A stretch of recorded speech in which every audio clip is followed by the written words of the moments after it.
Alors aujourd'hui, live sur la génération de contenu et sur l'intelligence artificielle, organisé surtout par Oyonix, qui va justement interviewer, poser des questions à nos invités. Voilà, on va débattre sur certains sujets, voir quelles sont les bonnes pratiques, quelles sont les choses à ne pas faire, quel est l'avenir de la génération de contenu et l'intelligence artificielle. Donc voilà, tous ces sujets-là, toutes ces petites questions-là, ces petites interrogations autour du sujet de la génération de contenu. Moi-même, je serai moins présent, je serai beaucoup plus en chat pour relever les questions qui sont posées. Merci à tous d'être là. Et voilà, maintenant, si vous voulez bien vous présenter assez rapidement avant qu'Oyonix enchaîne sur la première question. Et merci encore à vous d'être là et on va passer un excellent moment. Déjà, merci de m'accueillir dans votre live. C'est super cool. Je vous regarde souvent et j'ai l'occasion d'être dans l'écran cette fois-ci. Donc, moi, je suis Alexandre. Je suis éditeur de site depuis presque 11 ans. Et j'ai lancé il y a 3 semaines le Scribouillard, qui est un outil qui permet d'aider à la rédaction avec de l'IA. C'était un outil que j'avais pour moi en perso, qui tournait en local sur mon PC. Et puis finalement, à force de le partager avec quelques-uns, je me suis dit, je vais le mettre, je vais le rendre public. Et puis on verra ce que ça donne. Et puis pour l'instant, j'en suis plutôt satisfait. C'est plutôt pas mal. On parlera également, on remettra en fin de live les liens des comptes Twitter de chaque invité, également les outils. Qui souhaitent se présenter par la suite? Bon, allez, j'y vais, ce sera le plus simple. Moi, c'est Sylvain. Que dire J'ai eu un passé universitaire, je pense que tout le monde le sait. Ce qu'on sait moins, c'est qu'avec mon frère, on est éditeur depuis longtemps, parce que notre plus vieux site web a 22 ans maintenant. Voilà. Donc, on a fait de l'édition, on en fait toujours, de la formation, etc. Et depuis 2 ans, 3 ans, on est vraiment focus plus sur les outils. D'abord Your Text Guru et maintenant Babar. Et depuis beaucoup plus récemment, on a intégré une verticale donc de génération de contenu par modèle de langage, dont on parlera sans doute longuement, qui s'appelle SEO-TXL avec un modèle propriétaire. Voilà. Écoute, je vais enchaîner. Donc Laurent, je suis éditeur de site depuis 20 ans. Donc je vis entièrement de l'affiliation couplée donc effectivement au référencement. Voilà. Et donc j'ai lancé il y a à peu près 3 mois Perroquet, qui est un tool aussi de génération de rédaction par intelligence artificielle. Donc c'est un tool que, en fait, moi j'avais besoin pour moi personnellement, parce que j'ai fait beaucoup de pratiques un peu black hat. J'ai fait de la bouillie, j'ai utilisé ton tool, la chaîne. J'ai fait du spin, j'ai fait à peu près tout ce qu'il peut faire. Et sur certaines niches, en fait, je me suis aperçu que ça passait plus, quoi, le spin, etc. Alors que ça marche encore très bien sur d'autres niches. Donc je me suis dit, pourquoi pas se lancer dans cette aventure. Et j'ai rendu public. Voilà. Et toi, Donc, Jessie? moi, voilà. Comme on connaît plus son pseudo Jessie. Mais Jessie, c'est ton vrai prénom ou c'est... Non, c'est un pseudo. Ah, c'est le pseudo. En fait, Ok. je vais vous raconter le pourquoi. C'est tout con. C'est lorsque, en fait, moi, je fais de la création de sites depuis 2008. En fait, je me suis lancé en 2008 et je fais de l'intégration. Donc, tout ce qui était au début Joomla, puis après Magento, puis WordPress. Et un jour, donc, du coup, j'étais invité à un salon Black Hat, qui est celui qui a été organisé par Paul Sanchez. C'était à Aix. Et là, j'ai découvert en fait ce qu'était le SEO, quoi. Et du coup, je me suis créé en fait un pseudo sur Twitter parce que je me suis dit, c'est là que je peux atteindre des gens que je ne pourrais jamais voir, en fait. Et du coup, je me suis dit, qu'est-ce que je vais prendre comme pseudo? Alors, je me suis dit, moi, je suis débutant, je ne vais pas arriver avec des gros sabots. Donc, c'est devenu je suis noob. Et donc, je suis noob, c'est Jessie noob. Ah, ça vient de là, d'accord. Voilà. Et, c'est donc, bon, on a le... C'est ça, et c'est pour ça en fait que pendant longtemps en fait j'avais une jolie blonde parce qu'en fait lorsque on tapait Jessie dans Google Images, il y avait une jolie blonde et du coup je me suis dit je vais avoir plus de chance en fait d'avoir des infos si. C'est clair, malheureusement c'est comme ça que ça fonctionne. Hein. Voilà. Voilà, donc c'est comme ça que j'ai commencé. Puis après, donc moi par rapport aux autres, du coup, moi je fais pas d'outils, moi je les utilise. Donc j'ai la solution que j'utilise le plus, c'est Jasper. Ça ne m'empêche pas d'utiliser tous les autres outils, dont ceux qui sont là, quoi. Voilà. Donc, génial, super. Merci à vous de vous être présenté. Et du coup, on est déjà 70, donc ça fait vraiment plaisir. Et Onyx, je t'en prie, hein, si tu veux te présenter, mais je ne pense pas que ce soit nécessaire beaucoup de personnes te connaissent déjà, vu qu'on a fait pas mal de lives ensemble. Et je t'en prie pour poser la première question et let's go, quoi. Ah oui, sinon, pour ceux qui n'ont pas pour les nouveaux, hein, parce que s'il y a 60 personnes, c'est qu'il y a des nouveaux, non? Donc, moi, je suis Oyonix, hein, donc je travaille avec Romain depuis quelques années maintenant, 3-4 ans. Je suis éditeur de site depuis un petit peu plus longtemps, et puis je bidouillais le web pendant pas mal d'années avant. Du coup, on va pouvoir commencer avec une première question pour lancer un petit peu cette discussion. Question un peu technique tout de suite, hein. Comme ça on sera dans le vif du sujet. Donc c'est quelles sont selon vous les bonnes pratiques pour générer un bon contenu grâce à l'IA ou le modèle de langage, hein, si on ne veut pas utiliser le mot IA, qui est un peu... Mais bon, c'est pour que tout le monde comprenne, on va rester sur IA, ou intelligence artificielle. Je sais pas qui commence. J'hésite à un spécialiste, toi, de ce domaine-là. Non, je ne suis pas un spécialiste. Moi, je suis utilisateur. Donc, forcément, la question des bonnes pratiques, en réalité, c'est de voir que ce qu'attendent les utilisateurs. C'est vrai que pendant longtemps, on a fait du texte à trous parce que c'était le plus facile. Je parle même pas de spinning, parce que le spinning, c'est déjà notre niveau.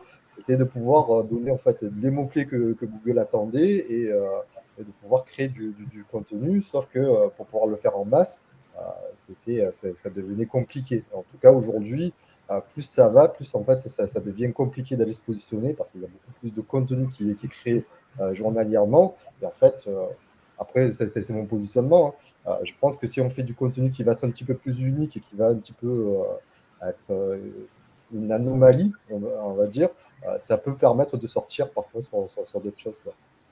Moi, si on parle de la technique vraiment sur comment les bonnes pratiques pour rédiger, alors moi je vais plus parler de la méthodologie de rédaction finalement du truc, c'est que la manière dont nous on conçoit les choses, et c'est aussi, ça structure vachement les outils, comment on les fait aussi, c'est que l'IA, je vais utiliser le mot IA pour une fois, l'IA c'est un assistant, c'est comme un assistant humain un peu bébête, mais qui saurait bien écrire en fait, et donc on va passer son temps à lui donner des directives pour rédiger un texte. Et en fait, moi, j'arrive pas. Donc j'ai fait beaucoup de tests, hein, on a sorti des milliers de textes. Lâcher la bride à l'IA, en fait, ça donne des résultats qui sont plutôt médiocres, en fait, parce que ça donne des textes qui sont bien écrits, mais qui sont pas bien dans l'intention, etc. Et donc, nous, on fabrique, je pense que c'est un truc qui rejoint peut-être ce que fait Laurent aussi avec ses squelettes, c'est-à-dire qu'on a des espèces de templates, de prompts qu'on utilise les uns à la suite des autres pour générer des types de textes, en vérité. Et donc, on a un prompt pour les introductions, des prompts pour les reprises de thèmes, des prompts pour les contre-textes. Enfin, il y a des espèces de prompts qui servent à tout, et après, on les compose les uns des autres pour faire des textes. Donc moi, je fais des textes qui font toujours 1000-1200 mots maintenant, parce qu'avec l'IA, en faisant des blocs qui font 200-250 mots à chaque fois, et qui sont par prompt, en fait, séparés. Et donc, je fais des blocs complètement séparés que je peux recomposer. Et ce qui fait un truc où on a une espèce de spin de paragraphe en plus de l'IA, si on veut vraiment avoir plus de texte encore avec un petit peu d'application. Et donc, l'enjeu, c'est vraiment pour moi la capacité à comprendre les prompts qui fait la rédaction IA de qualité. Ouais, aujourd'hui, c'est difficile d'avoir une bonne méthodologie. Je pense, on est tous confrontés au même problème. On n'arrive même pas à dompter l'IA. On essaye de l'amadouer. Et en poussant deux prompts totalement identiques, le résultat, parfois, est à des années-lumière. Soit ça part bien, soit ça part vraiment à côté. Et du coup, on est vraiment en train d'essayer de l'amadouer. Enfin, je pense que chacun, on essaie à chaque fois d'ajuster un petit peu les réglages, de changer les prompts, etc. Mais on s'aperçoit qu'il n'y a pas de vraie bonne méthode. Après, c'est de la génération de masse, souvent avec des coûts qui sont moindres, donc on accepte l'erreur, hein. On est prêt à recommencer plusieurs fois pour avoir un contenu qui va bien, mais il y a pas de vraie bonne méthode. Déjà, le thème abordé, si c'est un thème hyper commun, c'est hyper facile d'avoir du contenu. Dès qu'on est sur un petit contenu de niche, ça devient tout de suite beaucoup plus difficile et on a beaucoup de redondance, etc. Donc, c'est vraiment difficile de trouver la bonne méthode. En tout cas, on a quand même un début d'explication, c'est qu'on ne laisse pas l'IA générer tout seul, mais on va la guider en fait avec différentes étapes finalement. Oui, clairement, en fait, pour moi, quel que soit en fait l'IA qu'on utilise, que ce soit donc GPT-3 ou que ce soit COTXL, c'est vraiment en fait le rédacteur qui est le maître en fait du jeu. Comme on disait tout à l'heure, en fait, si le prompt il est mauvais, en fait, le contenu va être mauvais. Et moi, en fait, je fais toujours le rapprochement avec je sais pas si vous connaissez les bonimenteurs, en fait. Donc, en fait, ce sont des artistes. Vous arrivez en fait au spectacle et ils vous mettent un chapeau. Dans ce chapeau, vous allez mettre des mots, n'importe quoi, ce qui vous passe par la tête. Vous le mettez dans le chapeau. Et eux, à chaque début de spectacle, en fait, ils font des sketchs. Ils vont prendre un mot-clé, enfin, un papier au hasard. Et en fait, ils doivent créer donc, le spectacle autour de ces mots-là. Et en fait, ce qu'ils disent, et moi ça fait toujours rire parce que c'est vrai en fait, ils disent, mais si vous mettez des mauvais mots dedans, en fait, qui veulent rien dire, ben, l'improvisation sera mauvaise.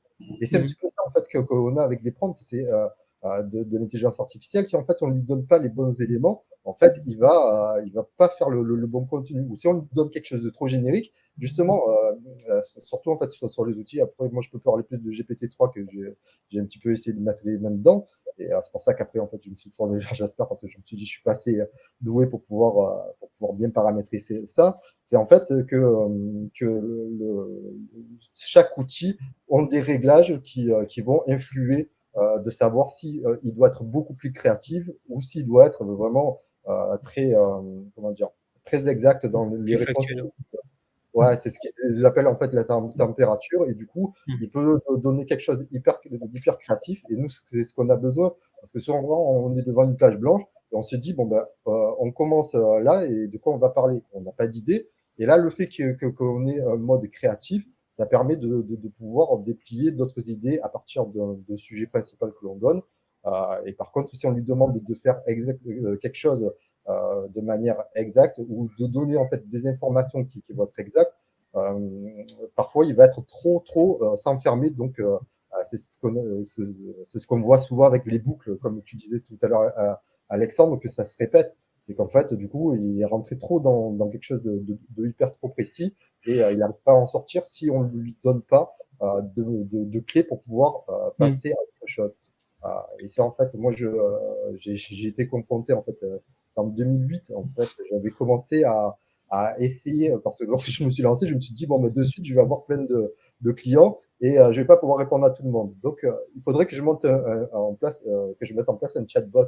Et j'avais entendu, en fait, le test de Turing qui était, en fait, de ça. Donc, en fait, on a un chatbot et un chat et on doit savoir si derrière, c'est soit un humain, soit c'est une intelligence artificielle qui répond.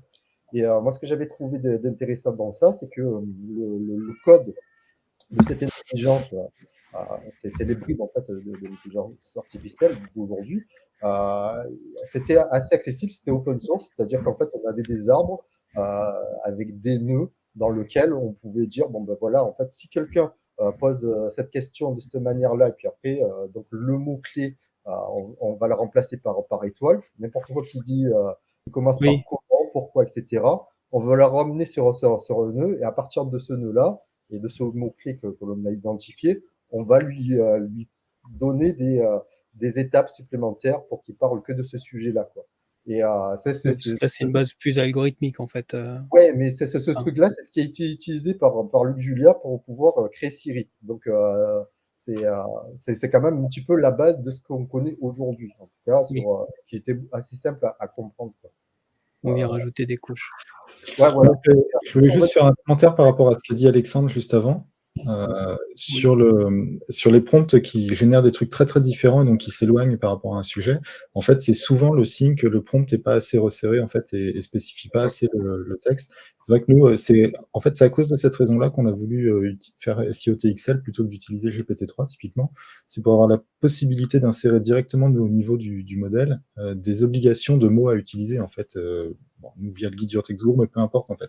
Un truc qu'on peut faire maintenant avec GPT-3, ce qui fait que ça lui force la main à utiliser certains mots, et dès qu'on force la main à utiliser certains mots, en fait, on resserre vachement le sujet. Et c'est une technique qu'utilise beaucoup Vincent Terrazi dans ses exemples, et c'est vrai que ça marche assez bien. Mais par contre, ça veut dire qu'il faut avoir la capacité de dire sur ce prompt, utilise tel et tel mot en plus pour te focaliser sur un sujet particulier. Ça demande un travail humain supplémentaire, quoi. Donc c'est un peu... Oui, bah, moi, quand j'ai lancé le tool, en fait, je voulais pas faire un deuxième Jasper. Donc, je me suis dit, moi, je veux rentrer un mot-clé ou une question et je veux qu'il me rédige tout seul l'article. Et en fait, je me suis rendu compte que, effectivement, d'une thématique à l'autre, c'est très difficile d'avoir quelque chose de parfait à chaque fois. Et on peut pas non plus, quand on donne les prompts, ça va pas être les mêmes prompts si on veut rédiger une information produit, par exemple, ou alors un article de 3000 mots avec plusieurs étapes, etc. Donc en fait, c'est pour ça que j'ai introduit les squelettes qui permettent de rajouter, comme disait Sylvain, une couche supplémentaire, en fait, où on peut guider un peu plus, donc effectivement, GPT-3 pour lui dire, ici, tu me fais donc effectivement euh, un paragraphe qui va être sur les avantages du produit, ou, un avis, etc. Ouais. Ce qui revient en fait à le forcer un peu à prendre d'autres directions finalement Voilà. Ouais, forcer une structure, en fait. dans sa génération. Que justement, en fait, c'était la bonne approche, parce que moi, avant de me lancer sur Jasper, je voulais faire exactement ça, et puis j'arrivais pas à faire ça. Et dans Jasper, en fait, il y avait en fait il y a des recettes qu'on Oui, peut les créer, commandes, oui. qui peuvent permettre de structurer ça.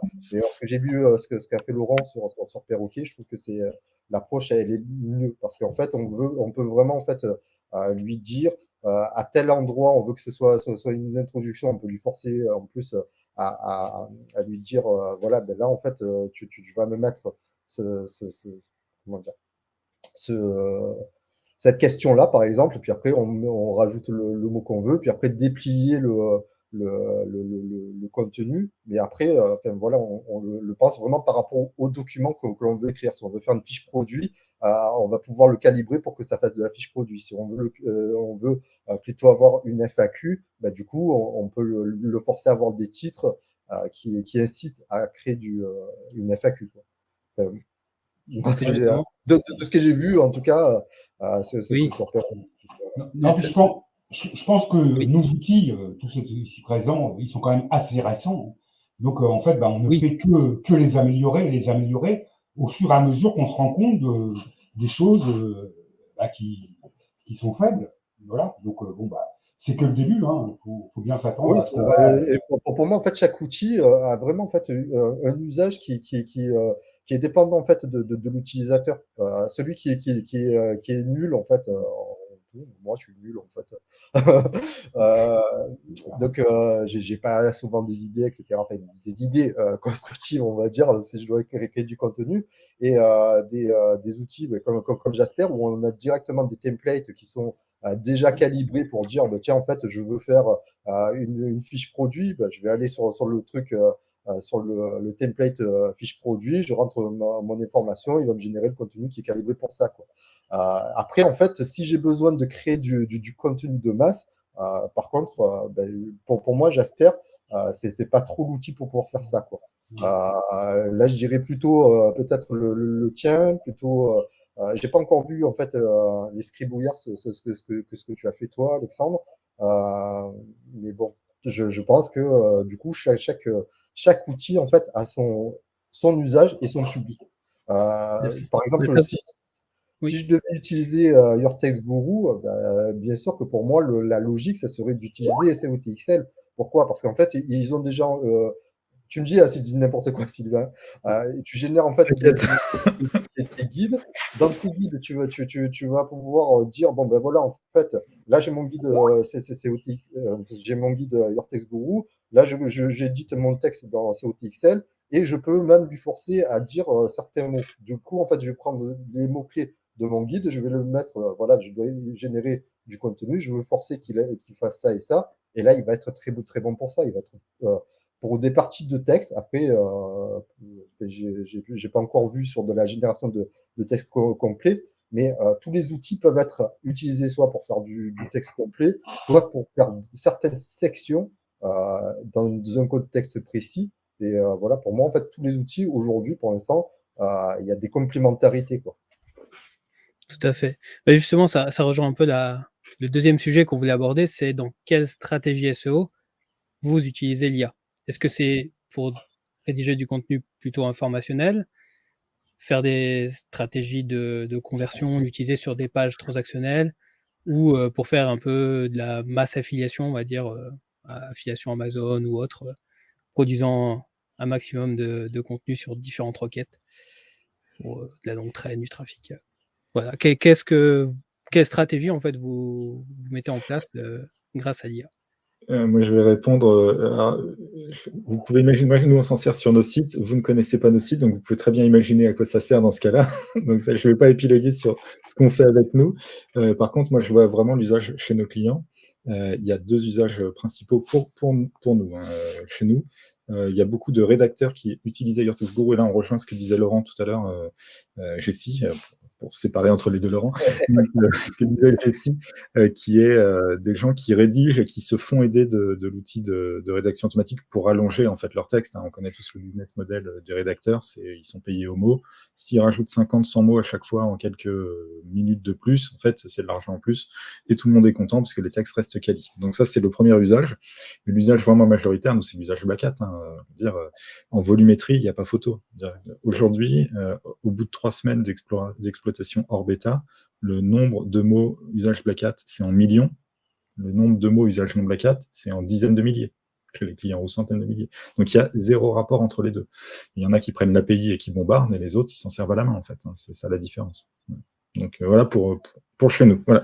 Pour les autres, je ne sais pas. C'est vrai que ça dépend de la façon dont tu l'utilises. Soit tu l'utilises comme une aide rédactionnelle et tu peux l'utiliser partout.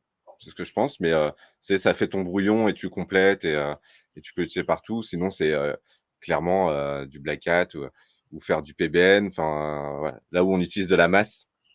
Après, c'est un bon outil d'assistance, mais si tu l'utilises un peu en brut, c'est pour faire de la masse, du PBN, des choses comme ça. Sur des pages transactionnelles en brut, je vois pas ce que ça peut donner, mais ça me paraît compliqué en tout cas aujourd'hui. Ça dépend en fait si tu fais des ads. Après, si tu fais des ads, du coup, tu peux créer en fait des pages beaucoup plus quali. Tu vas pouvoir faire des tests de savoir en fait si les contenus que tu crées en fait attirent l'attention et du coup et la rétention en fait. Et après, en fait, du coup, tu peux une fois que tu as fait ton test, tu peux dire, bon, ben ça, en fait, ça marche, et après, aller le déplier sur tes pages. Par exemple, si en fait, tu as des pages qui étaient assez faibles en positionnement, et tu te dis, bon, ben, qu'est-ce qui pêche? Est-ce que c'est en fait, il n'y a pas assez de transfo? Est-ce que c'est le contenu qui pêche? Du coup, en fait, là, avec les ads, tu peux tester. Et après, en fait, tu peux améliorer le contenu de ta page si tu vois que tu es 20e sur une requête et que tu te dis, bon, ben, en fait, là, le message que je veux passer, il est bien commercial, il attire bien, en fait, l'attention de l'utilisateur. Et après, en fait, j'ai les mots-clés à les caser. Du coup, tu vas prendre Your-Text Guru parce qu'il y a les mots-clés sur lesquels tu dois te positionner et tu peux générer du contenu pour pouvoir compléter tout ce qui manque parce que tu vas aller voir les concurrents, tu vas aller voir les SEMrush, qu'est-ce qui ressort et tu vas te dire, tiens, il y a peut-être une question sur cette page-là sur lequel je pourrais remonter aussi. Du coup, tu vas pouvoir l'ajouter. Comment j'y réponds? Vas-y, intelligence artificielle répond aussi à ma place. Et du coup, tu vas pouvoir augmenter la densité de ton contenu. Donc, ça peut être. Enfin, moi, en tout cas, l'utilisation que j'en vois aujourd'hui, c'est plus sur l'amélioration de la qualité que de faire de la masse, même si c'est possible de faire de la masse. Ouais, alors, chez moi, clairement, c'est utilisé vraiment pour faire de la masse, pour faire des techniques Black Hat, comme indiqué effectivement Sylvain, et puis PBN, voilà, et monter. Je vois mal aujourd'hui vouloir, par exemple, faire une page de vente avec de l'IA. Ça me paraît pas judicieux. Par contre, oui, pour se positionner, voilà, ça c'est en masse. Alors là, on vise pas la qualité, on va viser la masse. Sauf que dans la masse, t'en as qui rentrent, quoi. Donc, Ouais, non, mais, forcément, on peut pas dire que ça ne marche pas, c'est bien sûr que ça marche. Non, mais d'ailleurs, il y a Jasper à la base était commercialisé comme un outil de copywriting. Ah oui, Et complètement. comme pas mal d'outils basés sur GPT-3 sont commercialisés, enfin le marketing qui est mis en avant à la base, c'est le copywriting, donc on peut supposer que c'est là pour améliorer les conversions finalement. Ouais, après, faut pas oublier que dans le marketing américain, il n'est pas de bon ton de dire que l'usage principal est Black Hat, quoi. Donc, c'est une différence avec chez nous, par exemple, ça. Oui. Ouais, non, mais je pense que même aussi la SERP est complètement différente aux US par rapport à ce qu'on a nous. Moi, je crois qu'on est encore dans une niche, quoi, sur lequel on peut aller bourriner en masse. Mais lorsqu'on regarde, en fait, juste on change Google, on change juste la langue, Et on regarde sur mobile et sur des requêtes maintenant, en fait, là où avant on avait des résultats naturels, maintenant, en fait, on a beaucoup de variations de contenu donc, qui peuvent être impactées par la géolocalisation. Donc, on va voir toutes les pages de proximité avec une Google Maps, etc. Et lorsqu'on arrive après, on a les ads, et puis après, on a les FAQ. les FAQ, les vidéos, PA. et du coup, avant d'arriver sur le premier résultat naturel, en fait, il faut que tu scrolles au moins 3 ou 4 fois. Et là où, du coup, j'ai l'impression, en tout cas, c'est peut-être de mon ressenti, c'est qu'aux US, ils sont confrontés à ça depuis plus longtemps que nous. Et du coup, ils ont investi massivement dans les ads. Donc, du coup, il y a la partie donc, SEO qui reste, la partie en fait, de génération de contenu. Et là, du coup, même l'IA, on peut générer pas que du contenu, finalement, on peut générer des annonces, on peut même répondre aux mails. Quelqu'un m'envoie un mail, le mail il fait, moi je fais des trucs longs comme ça, il y a quelqu'un qui lit ça, il se dit, bon, ben, en fait, de quoi il a voulu parler, quoi. Là, moi je prends le contenu, je le mets dans Jasper, je lui dis, bah, résume-moi le contenu au-dessus, et en fait, il va me faire un résumé, et je vais dire, est-ce que je réponds ou est-ce que je réponds pas. Du coup, pour moi, en fait, l'intelligence artificielle elle va plus loin que juste la rédaction, en fait. C'est vraiment un outil pratique qui peut être donc commercial ou justement de générer du contenu. Et même dans la génération de contenu, on peut presque dire, bon, bah, tiens, je l'ai fait il y a pas très longtemps, bah, écris-moi en fait le script pour une vidéo pour pouvoir décrire ce que je dois dire dans la vidéo. Et en fait, ça marche très, très bien. Et du coup, on peut aller sur d'autres choses que juste le contenu textuel, on va dire. Oui, c'est l'avantage des templates qui ont été Oui, mis à et disposition dans les outils. surtout, enfin, après, je peux pas parler des autres, mais en tout cas, j'espère c'est comme ça qu'ils se sont fait. Lorsqu'il y a eu GPT-3 qui a été lancé, il y a eu donc qu'ils ont commencé à ouvrir aux développeurs. Il y a eu pas mal de boîtes qui se sont mis à faire ça. Et donc, avant que ça s'appelle Jasper, ça s'appelait Conversion IO. Et en fait, ils ont racheté tous les leaders en fait de ceux qui utilisaient GPT-3 pour pouvoir en fait les agréger. Et en fait, à la base, donc ceux qui ont fait Conversion IO, eux, c'était vraiment des marketeurs, vraiment des marketeurs. Et en fait, l'impression que ça m'a donné, c'était la même que j'ai eue lorsqu'il y a eu Magento qui s'est lancé sur le marché, alors qu'avant ça, il y avait que OS Commerce. Et pareil, donc c'est des marketeurs qui sont venus, et ils sont venus avec leur angle marketing, ils ont racheté donc tous les autres. Et tous les modèles qu'ils ont fait, en tout cas dans Jasper, ils sont vraiment axés par rapport à ça prioritairement. Par exemple, le framework AIDA, c'est un framework marketing qui existe depuis 1800 et quelques, quoi. Et donc avant Internet, tu vois. Donc, et ça, en fait, ils ont eu l'idée de l'intégrer directement. Et c'est des choses que j'ai pas trouvées sur les autres outils, même qui le copient maintenant. En tout cas et qui utilise GPT-3 et qui le copie. Et voilà. Et en tout cas, moi, c'est la différence que je vois sur les outils, parce que moi aussi, j'en ai utilisé pas mal. Je peux pas dire que j'ai tous testé, puisqu'il en sort maintenant presque tous les jours. J'en ai testé pas mal, et en fait, donc au-delà des prompts qui sont donnés, il y a un truc sur lequel je ne suis pas arrivé à retrouver la même chose, c'est la mise en contexte. En fait, j'espère par rapport à tous les autres. Pourtant, les autres, ils utilisent aussi GPT-3. Ils sont capables de prendre en contexte 3000 caractères. Et du coup, en fait, lorsque tout à l'heure, Alexandre parlait en fait des problèmes de répétition, etc. Ben ça, déjà, ça enlève un petit poids sur le fait que ça va un petit peu moins se répéter. Donc, ils ont ça que je trouve qui est pas mal. Et la possibilité, en fait, de faire comme OK Google. C'est en fait, tu vas lui poser une question, tu vas lui donner une commande, et puis lui, il va l'exécuter. Là, pour l'instant, en fait, sur les autres outils, j'ai pas encore. Enfin, il y en a un qui fait ça, c'est Writer. Après, je n'ai pas vu d'autres qui faisaient les commandes, l'exécution de commandes, sans être obligé de rajouter des informations supplémentaires. Oui, ça dans les outils américains, oui. Et après nous, dans les outils francophones, on est plus parti sur, uniquement génération. C'est pour ça que tout à l'heure, je disais qu'en fait, pour moi, en fait, il y avait un usage par rapport à l'utilisateur. Et en réalité, c'est toujours ça. C'est pareil lorsque tu utilises, pourquoi tu veux utiliser telle solution d'e-commerce par rapport à une autre. C'est comment en fait le client final, lui, il va se Oui, sentir sur l'outil. Moi, j'avais commencé avec Magento pour faire des sites e-commerce. Mais si on compare aujourd'hui Magento et Shopify, il y a pas photo. oui, Shopify, c'est un monde à c'est part. shop parce que c'est français, prenez français. Et, mais voilà, l'utilisation, avant, pour pouvoir modifier juste un bout de texte, il fallait aller dans je sais pas combien de modules pour pouvoir modifier quelque chose. Donc, du coup, tu étais sollicité pour modifier le truc, alors qu'aujourd'hui, l'utilisateur final, il prend la main, il dit, bon, bah, tiens, je veux modifier ça, et il va dessus, il modifie.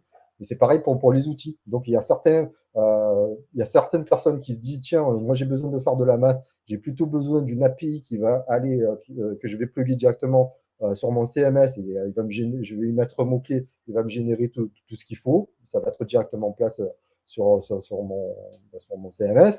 Soit, en fait, il y en a qui se disent, ben, moi, je préfère avoir la main dessus, de pouvoir diriger mon contenu au fur et à mesure que je l'écris, parce que moi, ma cible, c'est pas du SEO, c'est peut-être pas pour les positions, enfin, ça va être pour se positionner sur le SEO, mais il y a aussi comment dire, un enjeu qui va être commercial, et du coup, je vais pas, lorsque tu compares en fait deux rédacteurs, si tu prends ceux qui doivent faire 10 textes en 20 minutes, même avec l'IA, et quelqu'un qui est spécialisé dans un domaine, tu vas pas avoir la même qualité en sortie.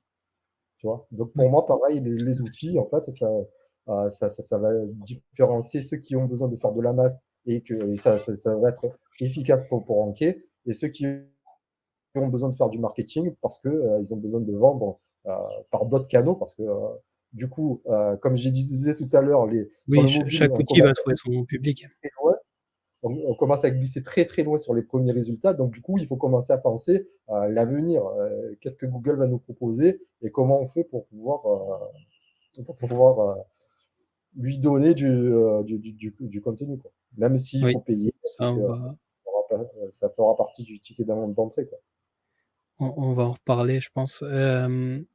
Non, d'ailleurs, du coup, j'avais une question pour rebondir sur, justement ce système qu'a, Jasper de s'inspirer du contexte avant pour, écrire, la suite et rester plus contextualisé, même si ça peut lui arriver de faire des répétitions. Vous gérez comment vous, Laurent, Alexandre, Sylvain, est-ce qu'il y a, un moment où ça s'inspire de ce qui a été écrit précédemment pour écrire la suite? Pour SEO TXL, c'est le concept. Mais en fait, c'est le concept de tous les trucs basés sur des modèles de la langue, hein. Tu es obligé de Oui. reprendre le contexte précédent pour écrire. Après, nous, on limite la fenêtre qu'on regarde parce qu'en fait, le contexte, au bout d'un moment, il change. Je sais plus combien, c'est plusieurs centaines de mots, c'est sûr. Mais il y a D'accord. une fenêtre où on regarde dans le passé. Et d'ailleurs, c'est important parce qu'on n'a pas du tout la même génération. Si par exemple on rédige un texte, je vais vous donner un exemple très simple, c'est on peut générer au kilomètre des sites qui vont faire des bons positionnements moyens en faisant intro, PA, PA, PA, PA. Et puis on fait ça des centaines de milliers de fois. Le truc, c'est que si on fournit intro, PA, PA, et puis on demande la génération pour la troisième PA, on n'a pas du tout le même texte en termes d'intention que si on génère les PA séparément et qu'on recompose. Et donc, il vaut mieux générer les PA séparément et recomposer d'ailleurs, parce que dans ce cas-là, l'intention n'étant pas la même entre les PA, des fois ça brouille le message et ça fait des textes qui sont beaucoup moins bien. Et donc, il y a des trucs comme ça, mais effectivement, on a une fenêtre dans le passé de quelques centaines de mots. D'accord. De mon côté, sur le sujet, alors, je reprends le texte qui est déjà écrit avant. Après, là, j'ai mis en place un petit score de répétition qui essaie d'analyser, alors qui essaie aussi de prendre en compte la sémantique pour dire ça parle exactement de la même chose, et de mettre un cut-off en disant bah là, il vaut mieux s'arrêter parce qu'il se répète trop, ou ça, il vaut mieux pas le mettre parce que c'est déjà répétitif. C'est pas parfait, hein, il y a encore beaucoup de choses à travailler sur ce score, sur le niveau du cut-off, etc. Mais tu es obligé de prendre en compte ce qui a été écrit avant. Sinon, c'est sûr, sur un même thème, il va répéter plusieurs fois le même paragraphe à différents endroits. Et du coup, quand il atteint son score, le score limite, tu arrives à le rediriger Je autre peux chose? reprendre carrément le prompt et retenter une nouvelle fois autrement. Ou alors, j'écourte le texte et je peux même supprimer le paragraphe concerné si vraiment je vois qu'il boucle là sur un sujet en reprenant ce qui a été dit avant. C'est pareil, hein, effectivement, on reprend le paragraphe précédent et puis on lui demande effectivement de faire la suite, hein. On est obligé. Après, évidemment, il faut aussi faire des tests de ce qui sort et puis éliminer, hein, parce que ça c'est obligé, hein. Des fois, Oui. il va sortir de l'anglais, il va sortir des choses qui ressemblent à rien.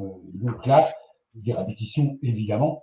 Donc dans ce cas-là, nous, effectivement, je teste et je relance, mais il y a des choses qui vont passer à l'as, hein. Forcément, des fois, on se retrouve avec des répétitions. De toute façon, qu'on Oui. soit clair, hein, si on veut pas de la bouillie, il faut qu'il y ait un regard humain en sortie, hein, parce que sinon, C'est obligé. ouais, je sais pas, je pourrais pas donner un taux, mais tu as facilement 30% des cas où il y a quand même du gros n'importe quoi, et peut-être que 30% c'est faible, hein. Il faut toujours qu'il y ait un regard. Parfois, ça prend 1 minute ou 2 pour remettre un texte d'aplomb, hein. C'est vraiment, ça peut être hyper rapide, hein. Mais s'il n'y a pas le regard humain à la fin, on prend quand même de vrais risques, hein, sur ce Ah qui oui, sort. ça, Et nous, on se pose pas de question quand on automatise totalement, on met en ligne. Et en fait, le contenu généré par IA, il s'indexe hyper vite normalement, parce que l'intention, tout est bien porté. Donc en 48-72 heures, c'est indexé quoi qu'il arrive. Quelque chose qui n'est pas indexé au bout d'une semaine, on l'efface, on jette. Quelque chose qui ne rentre pas en position au moins 50, 60, 70 dans la semaine ou en 2 semaines, on jette aussi. Et en fait, ça enlève D'accord. direct 20-30% des contenus. Ceux qui restent, ils sont suffisamment quali pour ranker. Voilà. De toute façon, aujourd'hui, après, on se fait toujours, quand on est pénalisé, les sites finissent par disparaître, hein, quand on fait de l'IA auto-générée. C'est toujours des pénalités manuelles parce qu'on a abusé et qu'on est. Ou alors, on a demandé l'insertion dans AdSense et donc on est un peu con-con. Nous, on a testé hein, pour voir si ça marchait. Donc là, on reçoit un message gentil disant que c'est pas bon. Ou alors, simplement, on a été balancé par un petit camarade. Du coup, on a préparé une petite question avec Christophe. Combien de temps, ça vous prend pour sortir un contenu optimisé de 1000 mots? On a pris la base de 1000 mots. Combien de temps ça peut vous prendre? Pourquoi c'est rapide? Pourquoi c'est moins rapide? Voilà, on vous laisse partager un petit peu vos propres expériences. Je pense que tout dépend de l'outil. Moi, sur mon outil, ça le sort en 1 minute.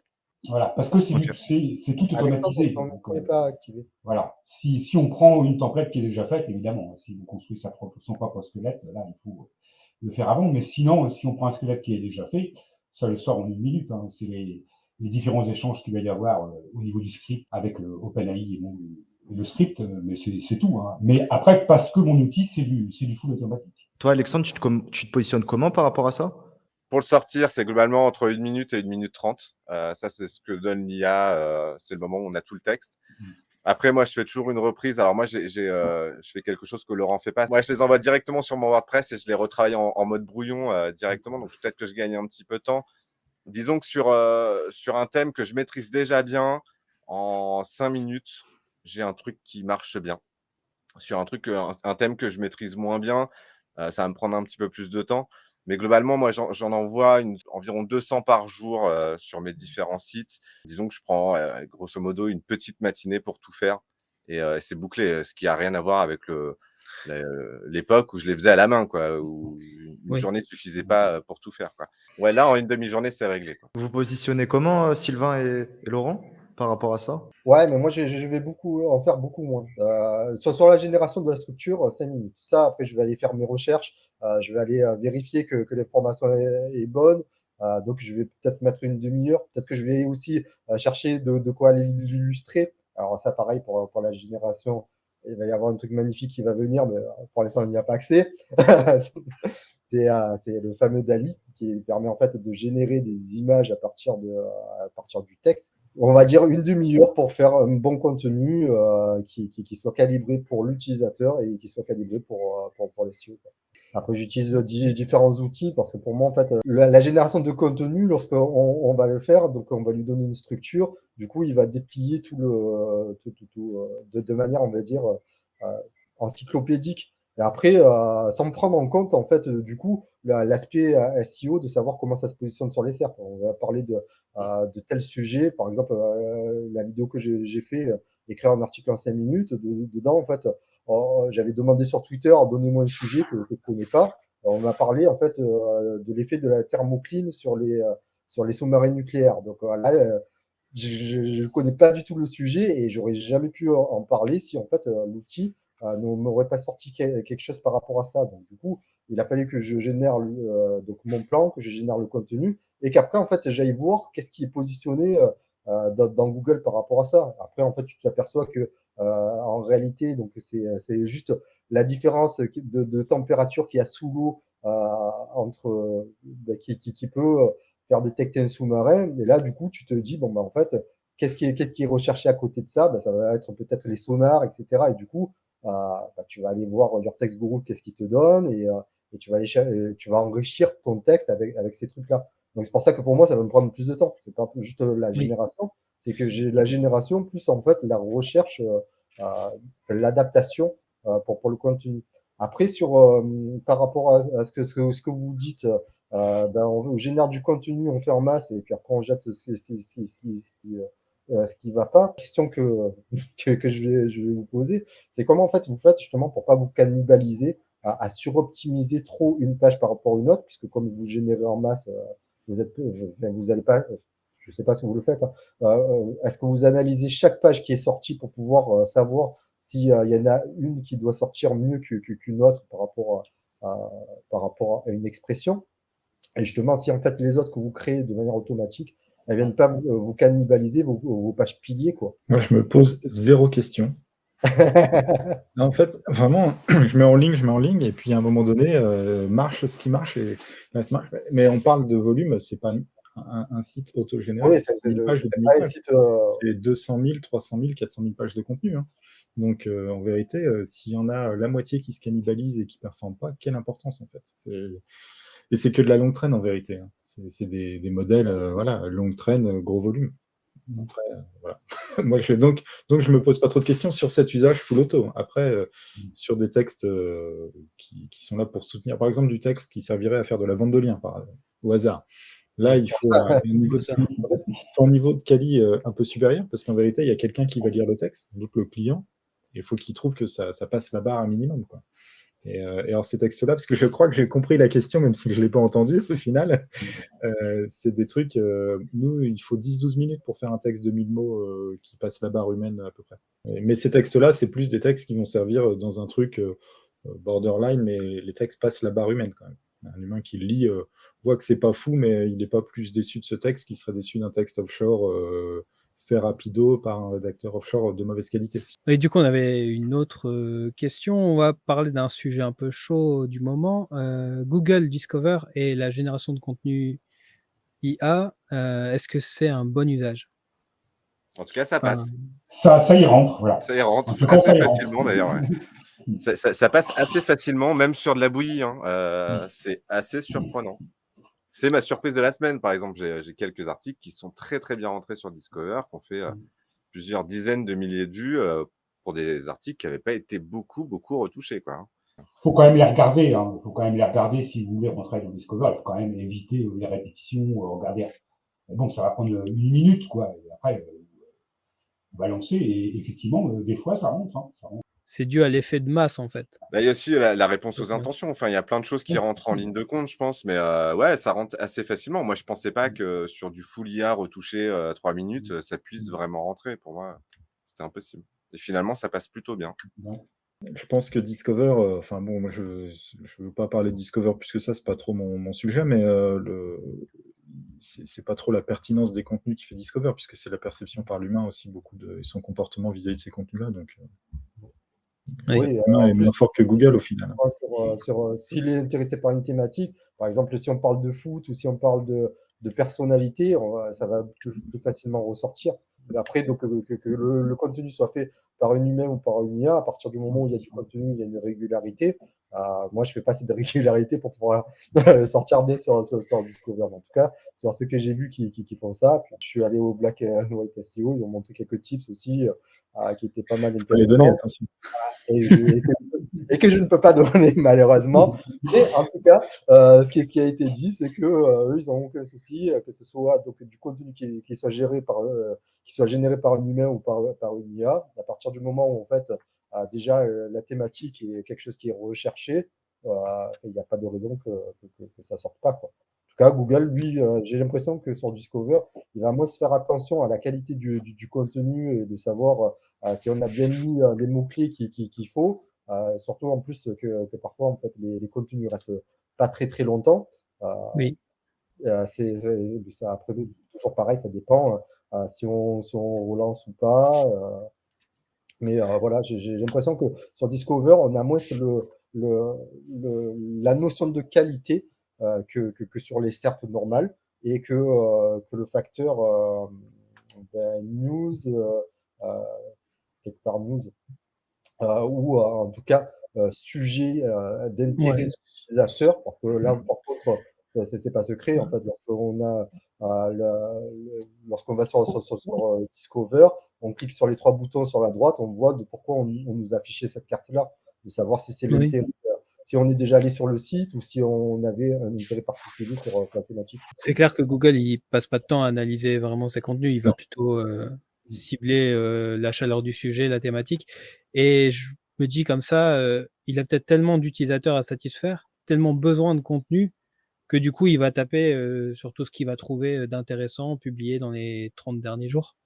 Ah, puis il y a même des contenus evergreen qui passent des fois, hein, complètement. Mais en sciences, par exemple, il y en a pas mal qui passent. Mais, Ah oui, c'est vrai, ça fait partie. après, il y a une vraie problématique pour la génération de contenu par rapport à Discover, c'est qu'en fait, les modèles ayant appris sur de la data qui est un peu ancienne, il y a tout un pan de la data qu'on n'a pas de la data moderne, enfin vraiment actuelle.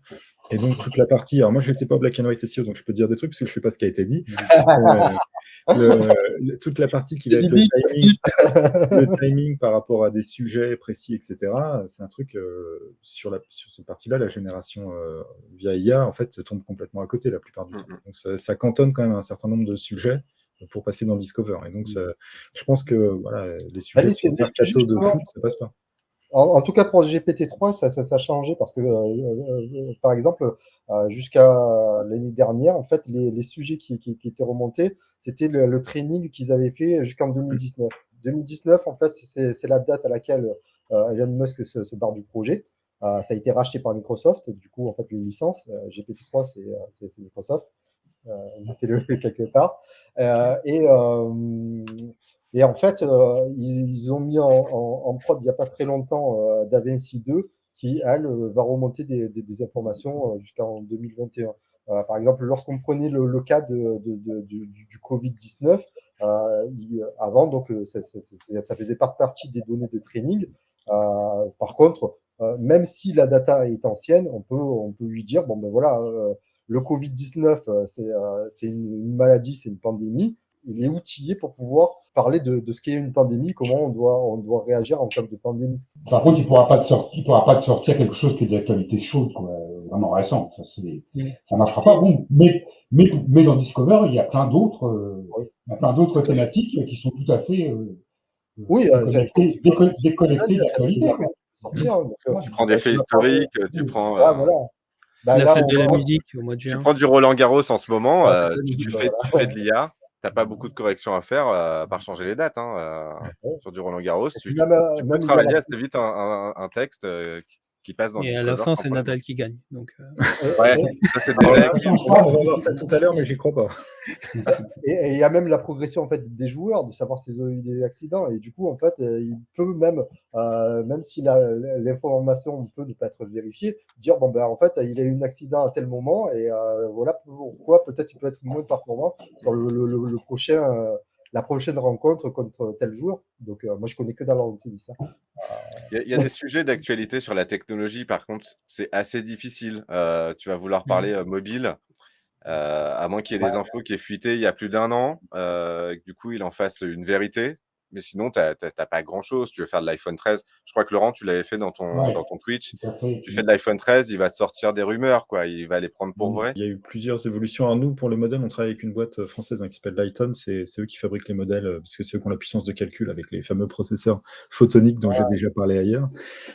Et donc, les modèles sont plus récents. Et en ce moment, il y a un gros travail en fait commun, puisque nous, on scrape beaucoup le web, donc on a de la data fraîche avec Baba, sur comment faire pour essayer d'enrichir le modèle assez rapidement pour incrémentalement lui donner de la nouvelle info périodiquement en fait. C'est tout simple, c'est tout bête. Celui qui crawl par exemple tous les sites d'actualité et qui les fait ingérer au modèle de manière incrémentale en continu, en vérité, il est au point sur l'actualité, quoi. On va dire 1 mois près, mais 1 mois c'est mieux que 1 an ou que 2 ans, quoi. C'est sûr. Et donc on travaille beaucoup là-dessus pour avoir de la donnée plus fraîche. Mais on ne se rend pas compte, hein, d'ailleurs, plus globalement, de quel point le travail sur le dataset est crucial. Nous, SEO TXL, tout le monde dit que maintenant la qualité pour le modèle français est fantastique par rapport à ce que c'était avant. Ce qui change fondamentalement, c'est le choix de ce qui a été mis dans le dataset. Mettre des livres, voilà, des choses qui ne sont pas que du web, ça améliore vachement la qualité, on ne s'en rend pas compte. Par exemple, l'insertion des livres, des bibliothèques complètes, aux États-Unis, la bibliothèque du Congrès, chez nous, la plupart des livres qui sont dispo et tout, ça change la qualité en flèche. Quand on prend que du web, on génère que de la merde, en fait. Si on rajoute des livres écrits par des êtres humains qui sont payés pour ça, ça change vraiment tout, quoi. Non, mais sur GPT-3, en fait, tout ce qui est livre marketing, etc., ils ont été inclus dedans. Même, il y a des choses, en fait, les forums, les Quora, les Stack Overflow, en fait, qui font partie du training. Parce qu'en fait, donc, on parle de la génération de contenu, mais il y a aussi la génération de code. En fait, et dans GPT-3, Oui. il y a aussi le codex qui permet de créer carrément du code. Mais Et bon, ça, là, en on fait, va rester sur le contenu pour l'instant. ouais, Mais oui, j'ai vu ça. c'est pour dire que du coup, en fait, Et oui. en training, en réalité, et c'est là en fait sur lequel moi je pense que COTXL peut faire la différence par rapport au GPT-3, c'est que GPT-3, il y a beaucoup en fait d'informations qui ont été récupérées effectivement sur des datasets américaines. Et même lorsqu'en fait, après, je sais pas si toutes les applications qui utilisent GPT-3 l'activent ou pas, mais dedans, en fait, il y a DeepL qui est intégré. En tout cas, sur Jasper, ça fait partie des outils de base. Et parfois, en fait, selon comment on lui pose la prompt, il va nous répondre peut-être avec du contenu canadien. Si j'écris en français et par défaut, en fait, je lui pose des questions, il va essayer de me sortir des contenus canadiens. Par contre, lorsque je commence à lui dire, bon ben voilà, ma langue par défaut, c'est le français, et je vais faire le prompt en français, et je veux sortir le contenu en français, là, il va essayer d'aller me chercher des données qui sont françaises.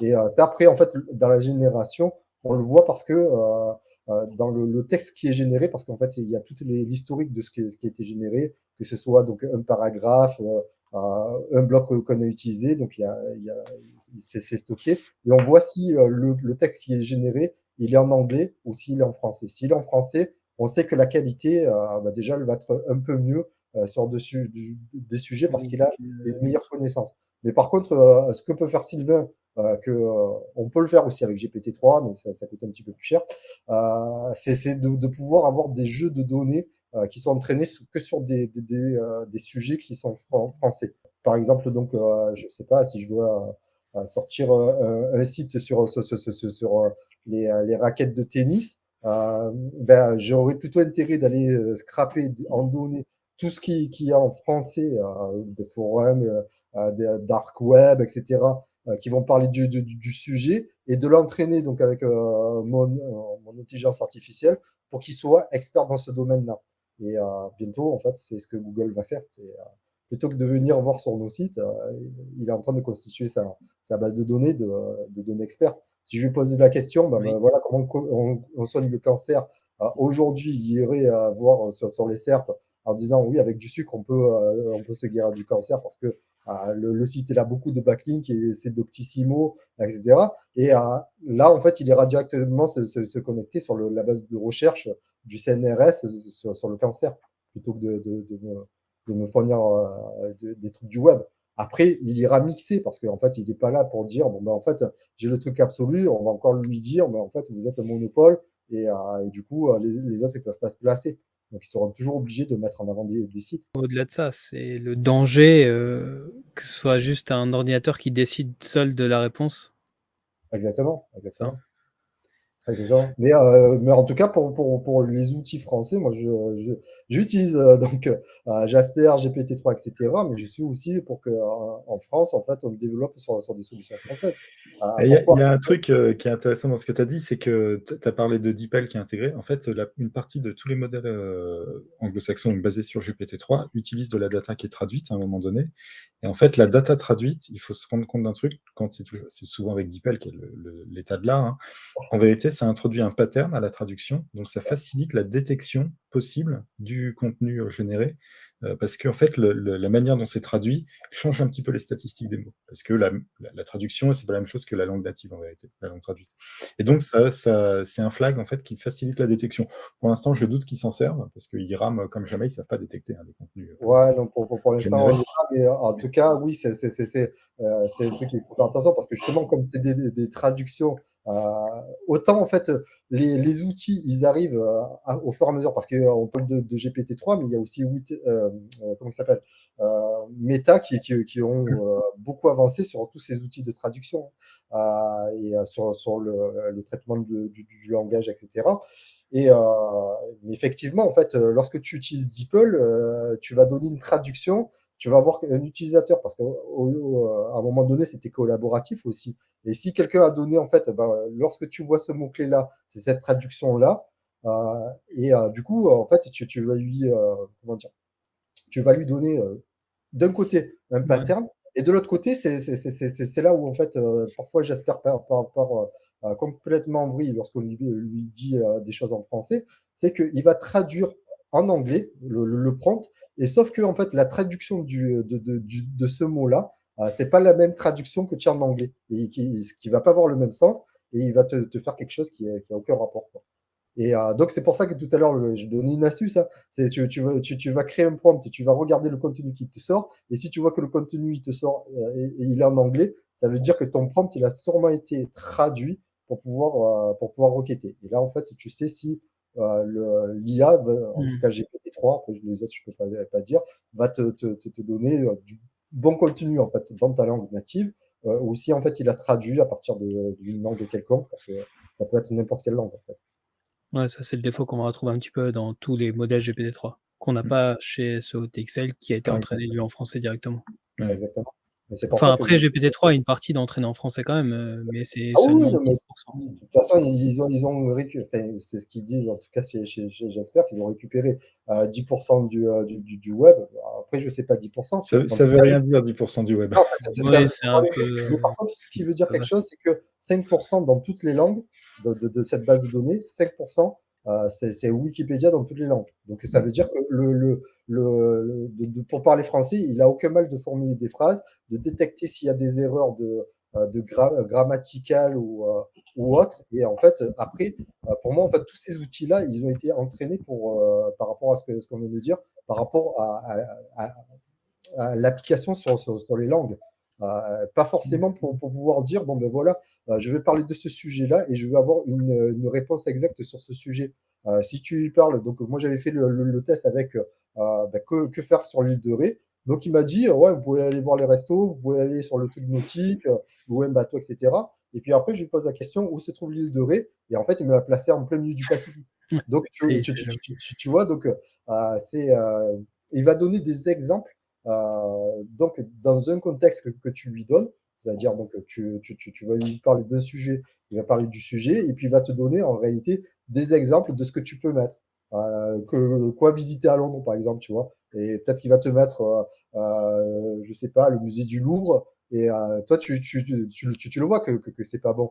Mais comme tu n'es pas bête et que tu es rédacteur, tu vas dire, bon, bah, tiens, ça, en fait, je vais remplacer par quelque chose, par un musée ou autre. En tout cas, ça va te. Oui, après on fait un fact-checking et puis on remplace. Ça, en fait, ça on va te ajuste. donner d'autres idées, quoi. Et Si pour on moi, veut c'est plus la ça. qualité. C'est pour ça qu'en fait, pour moi, c'est plus une aide du rédacteur en disant, bon, voilà, j'ai une orientation que je veux lui donner, et là, je lui donne des billes pour qu'il aille dans la direction que je veux aller. Si je lui dis, en fait, la Terre est plate, et je lui dis, bon, ben voilà, explique-moi que la Terre est plate. Tu prends une table, tu mets un niveau à bulle, il va te dire que c'est plat. Continue de faire le raisonnement. Il va te dire, bon, tu prends la table, tu la déplaces de 10 mètres, tu mets ton niveau à bulle, c'est plat, donc la Terre est plate. Il n'a pas de jugement de savoir si une information est juste ou pas, parce que lui, il a récupéré les deux côtés, le bon et le mauvais. Mais ça, je pense que c'est un point important. C'est pour ça que quand on parle d'IA, c'est forcément un petit peu trop. Ah non, mais c'est pas le bon. c'est ce que je. Si tu prends de niveau comme Sylvain pour l'interpréter, il te dirait non, ça c'est pas du tout de l'IA. Oui, bah oui, parce qu'il n'y a pas cette intelligence, ce côté perception des choses. Il n'y a pas le Peuvent- raisonnement, il n'y a pas l'émotivité. Ils se L'émotivité, posent tu peux pas de la créer. questions. L'émotivité, tu peux la créer. Tu peux lui dire, bon, ben voilà, tu vas m'écrire un contenu avec le style de telle personne et je veux que en fait, ça atteigne tel public. Là, du coup, en fait, tu peux créer de l'émotivité. Mais c'est le rédacteur qui va l'orienter. C'est pas la machine qui, de base, tu vas lui dire, tiens, ben, parle-moi de raquettes de tennis. Va te parler de la raquette de tennis, tu vois. D'ailleurs, comme on va pas tarder non plus à clôturer, pensez-vous que la génération de contenu IA est dangereuse pour l'avenir du web? Et si oui ou non, pourquoi? Bah, elle l'est obligatoirement. Enfin, elle finira par se nourrir d'elle-même, tu vois. Donc c'est une forme de risque. Ça veut dire que si tout le contenu provient de l'IA, elle se nourrira de ce qu'elle a déjà fait, et puis finalement, elle va boucler pendant longtemps. Alors même s'il y aura toujours du contenu qui sera fait par des rédacteurs, hein, mais c'est le risque. Après, je pense qu'aussi ça évoluera beaucoup. Je pense qu'il y a beaucoup de choses qui n'ont pas été rentrées aujourd'hui dans les modèles de langue. On parlait tout à l'heure des livres, hein, il y a sans doute d'autres choses qui pourraient être rentrées. Et donc je pense que ça évoluera, mais je pense quand même qu'il faut être méfiant après pour les gens qui veulent faire vraiment du volume. Je pense que demain, on pourra sortir des vrais bons textes, très bien ficelés, sans jamais avoir besoin de les retoucher, et je pense que personne ne verra que ça a été fait par l'IA. Ouais. Enfin, sauf vérifier que ce qui a été dit est vrai. Exactement. À part faire Et du ouais, fact-checking, il y aura pas grand-chose d'autre à faire. statistiquement, comment tu veux savoir que quelque chose est vrai? Par exemple, là, si on reprend mon exemple de tout à l'heure, si statistiquement, on fait tous des articles avec l'intelligence artificielle, tout ce qu'on est là, en disant bah, la Terre est plate, en donnant en fait des exemples, donc on va monter plein de sites, des milliards de sites, donc la Terre est plate, tu vois. Donc pour l'instant, en fait, il y a quand même plutôt beaucoup de sites qui disent que la Terre est ronde, mais statistiquement, on peut dire que quelque chose est faux collectivement, en se disant, tiens, on va faire dériver l'intelligence artificielle pour dire que le fait qui est complètement faux est vrai. C'est un petit peu le principe des propagandes, en fait, qui Oui. peuvent être russes, etc. C'est en fait, on leur coupe tout, on leur dit, voilà, ben, eux, ils disent que c'est comme ça. Donc, tu n'as qu'une seule source, et du coup, tu vas dire, ouais, c'est ça. Donc, il y a tout le monde qui veut écrire un article sur ça. Donc, statistiquement, l'information qui est donnée, c'est la bonne. Et toi, tu arrives et tu dis, ben non, en fait, nous, on a vérifié et ce qu'ils disent, c'est complètement faux. Et du Mais coup, on comme pourrait tu dis, changer une réponse automatique de Google exactement, quand on pose une question et qu'on a la réponse automatique de Google. pour partir sur des trucs plus basiques, Non, c'était. mais on le fait déjà, ça s'appelle le SEO, de faire croire à Google n'importe quoi. Oui, non, mais quand on, enfin, je sais pas, Euh, si on lui demande la taille de la Tour Eiffel, il sait nous dire directement sans qu'il y ait. Oui, oui, mais c'est le même principe que quand on trafique le search, sauf que c'est Oui. modélisé par du moteur. Non, Mais moi, par contre, je suis pas d'accord avec Alexandre, pour le coup, sur le fait que ça se nourrisse et que ça s'appauvrisse. Autant il y a alors je vais dire un truc paradoxal, l'utilisation d'outils sémantiques, UrTextGuru ou d'autres, peut aller vers un sens de l'appauvrissement du vocabulaire utilisé sur une SERP, par exemple, etc. Mais pour l'IA, en fait, il ne faut pas oublier que l'objectif final, hein, des modèles de la langue, c'est d'englober toute la connaissance de la langue comme un être humain. Donc en vérité, il faut voir que, in fine, l'objectif, le jour où ça fait vraiment des trucs qualitatifs, ça parle comme un être humain. Donc ça a le même niveau de créativité en termes d'écriture qu'un être humain. Voilà, point. Et donc, est-ce qu'à ce moment-là, il y a un appauvrissement? En théorie, non. Donc aujourd'hui, il peut y en avoir un avec les modèles qu'on a, qui sera moins. Vous avez peut-être pas tous utilisé le GPT-2 quand c'est sorti. Nous, on a commencé à faire des sites avec GPT-2 à l'origine. L'appauvrissement était très net, par exemple. Et au fur et à mesure, ça progresse, ça paraît de moins en moins. Donc moi, je pense qu'on va vers de mieux en mieux. Et est-ce qu'il y a un danger pour le web? Moi, je n'en vois pas, en fait. Parce que les contenus, à partir du moment où ils satisfont l'être humain, c'est bon, en fait. Le danger pour le web, pour moi, il n'y en a pas. Par contre, il y a un danger pour les gens qui travaillent à faire de la rédaction de contenu, il y a un danger pour la société, en fait, et pour les métiers des gens, etc., mais pas pour le web, en fait. C'est pas tout à fait la même chose pour moi, mais voilà, c'était mes deux scènes, c'est Non, vrai. Mais sur la connaissance, pour moi, il y a bien un appauvrissement de la connaissance. Parce que ce que disait tout à l'heure Jessie, c'est si tu dis demain, si tu as 1 million de sites qui vont te dire que la Terre, elle est plate, le Mais parce risque, que c'est que demain, ton IA sorte que la Terre, elle est plate, comme étant mais une non, vérité. mais ça, c'est pas un problème de l'IA, c'est un problème de la data qu'on lui donne. Oui, Si- exactement. Et si- c'est pour ça que le risque, pour moi, demain, c'est ça, c'est d'appauvrir la connaissance et de faire passer des choses qui sont mais fausses c'est un pour les risque, justement, c'est pas un risque de l'IA, c'est un risque de l'être humain qui entraîne l'IA. C'est pas la même chose. C'est comme de dire un parent qui raconte n'importe quoi à son enfant, l'enfant, à la fin, il est un peu à côté de la plaque. Donc le risque, c'est pas l'enfant, en fait. Le risque, c'est le parent qui entraîne l'enfant. Oui. Et les Si tu dis à utilisateurs, ton enfant que le orange c'est bleu et que le bleu c'est orange, forcément il va Et donc, c'est il plus va un pas nommer problème les collectif qu'un problème de l'IA en elle-même. Parce que l'IA, en fait, l'IA, Je suis assez d'accord. C'est pas le problème de l'IA, c'est de ce qu'on en fait peut-être aujourd'hui. c'est ça. Et c'est comment on l'entraîne. Mais c'est un outil. L'IA, c'est un outil comme un autre. Si c'est mal utilisé, ça fait de la merde, en fait. Ouais, Et par contre, est-ce que j'ai bon espoir que ce soit bien ou mal utilisé là? Je pense que voilà. Là-dessus, On a déjà une partie de la réponse, non? voilà. Je pense qu'aujourd'hui, on n'en est pas encore là, hein, parce que je vois mal, par exemple, le monde se servir de l'IA pour afficher son Fantasser site, ses quoi. pigistes. et n'empêche qu'en fait, c'est ce qu'a fait le Figaro. Le Peut-être Figaro, sur il fait, en certaines fait, parties, mais en tout cas, bon. Donc, je pense qu'il y aura toujours, pour l'instant, encore de l'alimentation par des humains. Hein, donc, on en est encore. Enfin, tout le web va pas être rédigé. On est Avec d'accord, l'IA, mais hein. si tu regardes les utilisateurs de perroquets aujourd'hui, ils continuent à augmenter. Donc, du coup, je pense Oui, qu'il y a de plus en plus de gens qui se tournent vers l'IA. après, nous, on va finir millionnaires parce que si Peut-être. effectivement tout le web est rédigé par IA, oui. Mais moi, il y en a de j'aurais plus en plus plus. Je besoin de pense que lire, ça en fait. intéresse de plus en plus de monde. Parce que, Je pense que tous ceux qui se lancent dans l'édition de sites aujourd'hui tournent la tête vers l'IA. Ça coûte quand même beaucoup moins ouais, oui, cher oui, que ah bah d'aller oui, mais non, mais ça, un c'est autre rédacteur chose. Hein, pour c'est une franc. l'éditeur de site qui va faire de l'affiliation ou du Ah oui, clic, oui. peu importe.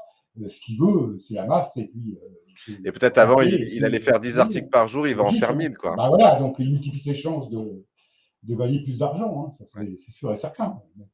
De là à appauvrir, pour l'instant, moi, ce que je vois de l'IA, les textes qui sont sortis, c'est quand même des choses vraies. Il n'y a pas de. Il y a quelques fakes Aujourd'hui, on est dedans, on est aux il y a prémices, quelques quand fakes même. dedans, Donc, mais Ouais, non. grosso modo, bon. Après, voilà, tout le monde doit relire logiquement son texte, et puis voilà, quoi. Mais de toute façon, même pour la génération en fait, des contenus, plus on avance, et plus déjà, en fait, il y a une couche éthique en fait, qui commence à apparaître. Et c'est surtout là, en fait, c'est de dire, tiens, en fait, comment on exclut certains contenus de cette agrégation qu'ils ont déjà fait.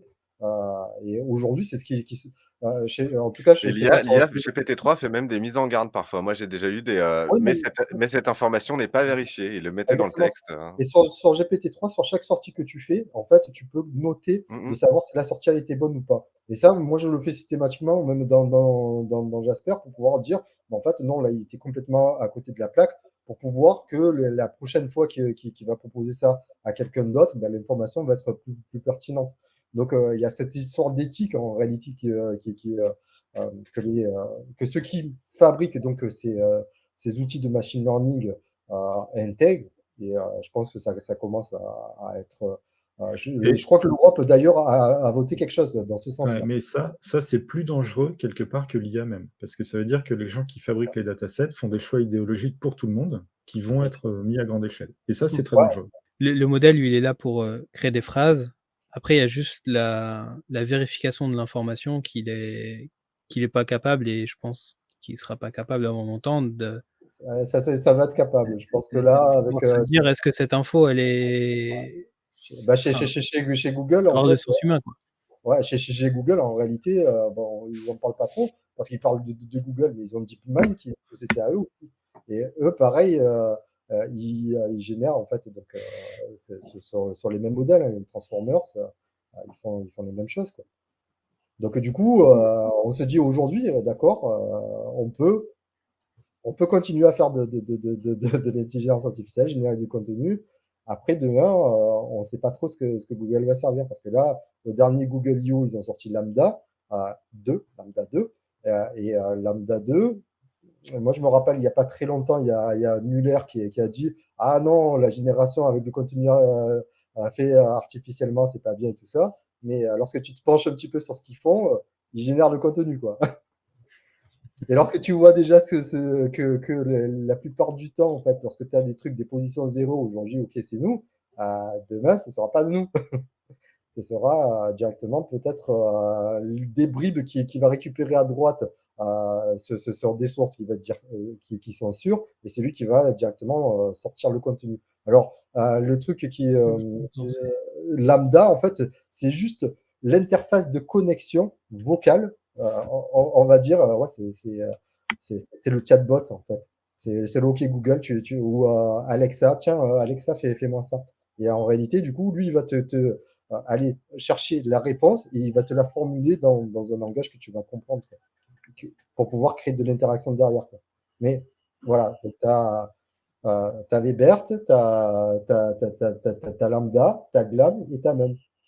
Glam, en fait, c'est juste l'interface pour pouvoir, en attendant, nourrir Mum en disant OK, donc je vais aller chercher les contenus et maintenant je vais les mettre dans mes sources sûres et la Oui, prochaine voilà. fois, je vais sortir du contenu avec. Ce qui se crée en quelque sorte ces datasets pour préparer sa Ouais, réponse future.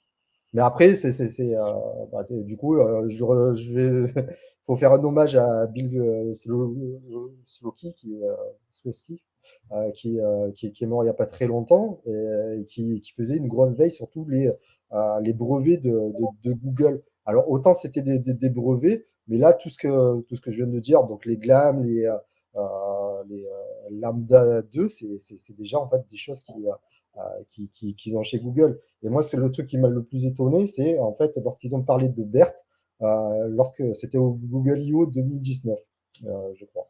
Et lorsqu'ils en ont parlé, donc ils avaient aussi présenté le fameux Lambda 1, ils l'ont déployé 6 mois après en fait dans le moteur. Donc là, ils ont commencé à nous parler de Lambda il y a un petit moment. Là, ils nous en remettent une couche.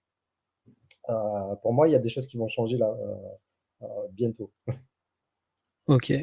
Bah, en tout cas, c'était un très bon échange. J'ai vu passer quelques messages dans le chat à ce sujet. Merci à vous 4. Et avant de terminer, en tout cas, alors je vous propose 2 choix. Soit vous présentez votre outil en 2-3 minutes et les avantages en fait que vous mettez en avant. Ou sinon, si aussi un sujet ou quelque chose que vous vouliez évoquer et que vous n'avez pas eu le temps d'évoquer, voilà, je vous laisse quelques minutes pour vous exprimer chacun à votre tour. Je vais commencer. Alors, Je vais... je vais pas présenter mon outil parce que j'ai déjà fait une vidéo l'autre fois dessus et on Bien sûr. va aller la voir. Non, je voulais juste te dire que on est qu'au début de l'IA et puis que les outils vont se développer et puis qu'il faut pas avoir peur. Hein. On va pas remplacer les rédacteurs, on va pas les mettre au chômage, en tout cas pas pour l'instant. Et puis ça peut même être une aide pour les rédacteurs, à eux maintenant aussi d'utiliser ces outils-là. Et puis voilà, pour l'instant, je crois que de toute façon, il faut être assez pragmatique et puis profitons-en, quoi. Bon, on verra. Voilà, je vous laisse la parole. Moi non plus, je ne vais pas présenter mon outil, mais j'invite tout le monde à aller l'essayer. Hein. Il y a des articles à essayer gratuitement. Essayez, voilà. Soit vous allez aimer, soit ça va tomber à côté et tant pis, vous ne reviendrez plus. Mais bon, c'est pas grave, c'est comme ça. Non, moi je trouve que l'IA, alors déjà c'était un super moment, j'ai adoré échanger. Moi je suis tout nouveau dans le sujet de l'IA et je vous suis tous depuis très très longtemps, certains vraiment très longtemps.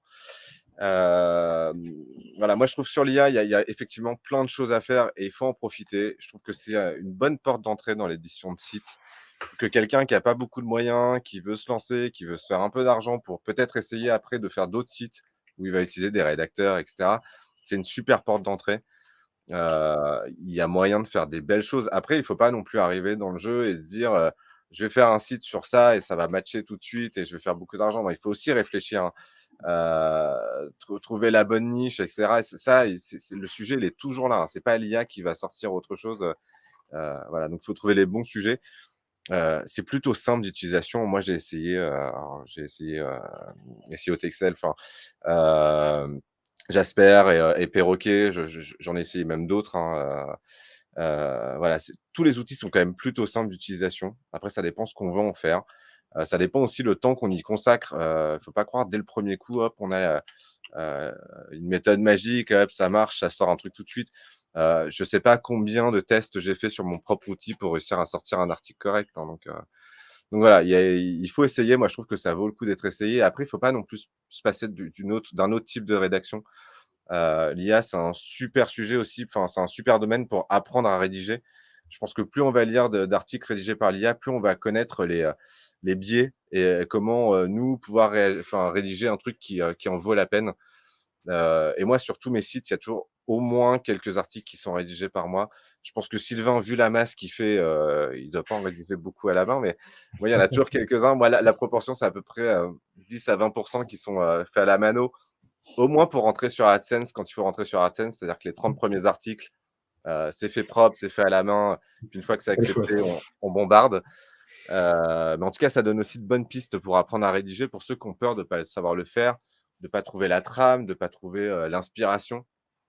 Ça donne de bonnes inspi. D'ailleurs, même sur les titres, sans parler juste du contenu, parfois les titres générés par l'IA, c'est une super trame après pour remplir à la main à l'intérieur. Hein. Enfin, je veux dire, il y a plein de choses de possibles. Voilà, il y a plein de choses à faire. Il faut juste se lancer. Et en plus, franchement, pour le prix, alors tout à l'heure, Sylvain a parlé de prix, ça a coupé. J'espère que ça va pas faire pareil pour moi. Pour le prix, c'est un peu comme aller acheter un jouet en plastique, se dire bah, il va durer le temps qu'il va durer. Plutôt que d'acheter un super jouet en bois ou un truc comme ça, voilà, ça permet d'essayer des choses pour des tarifs qui valent largement la peine, quoi. Voilà, c'était mon petit mot et c'était super sympa en tout cas. Moi, je vais rebondir sur un truc qu'a dit Alexandre par rapport à l'IA, ça fait pas tout et tout quand on est éditeur, parce que vraiment, effectivement, l'IA, c'est le contenu, hein, et c'est comme dire l'IA fait tout, c'est la même chose que de dire si j'ai un bon contenu sur mon site, il rank premier et je vais gagner des millions en étant éditeur. Peut-être certains y croient, mais ça n'arrive jamais en fait. Hein.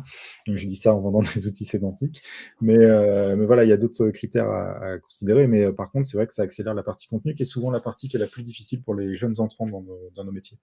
Par ailleurs, après, sur SEO TXL, je ne vais pas faire l'article, il y a plein de vidéos et tout. Par contre, je rappelle à Alexandre et Laurent qu'on a des API qui sont faites pour développer des outils. J'avais prévu de te contacter à la sortie de ce live. Hein, donc, et qu'il ne faut pas hésiter à nous contacter à ce propos. On est ouvert à tout. Voilà, okay. Je n'ai plus rien à dire. Et merci en tout cas à Romain et Oyonix pour m'avoir invité. Merci à toi. Et oui, c'est vrai qu'une mise en relation, là, ça pourrait être intéressant. Ouais, ne serait-ce, moi, en fait, lorsque j'avais vu donc, la présentation de Laurent par rapport à Perroquet, je crois que je t'avais dit, tiens, ça serait bien en fait, de pouvoir intégrer la couche Yortex Guru pour pouvoir. Ouais, j'y pense. Hein. Oui. Hein non, mais regarde, tu vois, je le dis, c'est quelle bonne idée. Et je lui avais dit. En réalité, moi, j'aide aussi un petit peu tous ceux qui sont dans l'écosystème qui se lancent sur l'IA. Donc, moi, je suis pas un scientifique comme Sylvain, mais en fait, à force de regarder tous ces outils, ben, en fait, j'arrive à identifier un petit peu ce que il manque sur chacun d'eux. Et comme je disais, en fait, pour moi, chacun a son angle avec son public. Et en fait, le marché est assez gros pour que tout le monde en fait avance dessus. Et par contre, il y a beaucoup de choses à faire, en tout cas sur le marché français, pour faire évoluer l'IA, que ce soit donc avec GPT-3, avec COTXL ou autre en fait. Parce que, il y en a encore d'autres, il y en a peut-être qu'on ne connaît pas et qui sont aussi bons. Moi, donc, pour parler de moi, donc, je suis en train de monter un site qui s'appelle Copywriting AI. Donc, pour moi, en fait, je me suis posé la question de est-ce que j'allais créer du contenu en direct. Peut-être que ça arrivera un jour. Pour l'instant, c'est pas d'actualité. Pour l'instant, moi, en fait, sur ce site-là, je vais parler des outils qui utilisent l'intelligence artificielle pour pouvoir créer du contenu. Donc, je vais faire aussi des formations. Et moi, je suis plutôt dans ce créneau-là pour l'instant, de former, en tout cas sur Jasper, parce que je le maîtrise très bien. Mais après, sur n'importe quelle solution qui utilisera l'IA, ou pas l'IA du tout, en fait, pour pouvoir passer le cap pour lier donc la création de contenu qui soit donc marketing ou blog, etc. Et quelles que soient en fait les solutions. Pour moi, en fait, comme je fais depuis 14 ans maintenant, c'est de trouver le bon outil qui correspond en fait à l'utilisateur final. Quoi. Voilà, je pense que c'est le point le plus important. Hein. Trouver le bon outil pour la bonne utilisation. En tout cas, dans le contexte actuel, il y a beaucoup d'outils Et voilà, si on met le bon outil en face de l'utilisation qu'on veut en faire, on trouve son bonheur. Sinon, ouais, on va être un peu déçu de ce qu'on va obtenir. En tout cas, merci à vous. C'était très, très enrichissant, pardon. Il y a eu beaucoup de messages de satisfaction. N'hésitez pas à les remercier, hein. Ils ont vraiment pris leur temps. Niveau timing, on est parfait. 1h35, donc c'était vraiment cool. On mettra le replay sur YouTube. On mettra également les liens de vos outils, hein. Pareil pour toi, Laurent, enfin Jesse. On mettra le lien de ton nouveau projet, etc. En tout cas, merci à vous. C'était vraiment cool. Voilà, tout s'est très, très bien passé. Très, très intéressant. J'ai appris beaucoup de choses. Donc voilà, c'était juste parfait. Et merci encore. Merci aussi à toi, Ionix. C'était vraiment top. Ouais. Donc, Merci à vous quatre, hein, surtout pour votre temps, pour votre c'était présence, vraiment cool. Ouais. pour les partages. Beaucoup de Un messages. plaisir, merci à vous.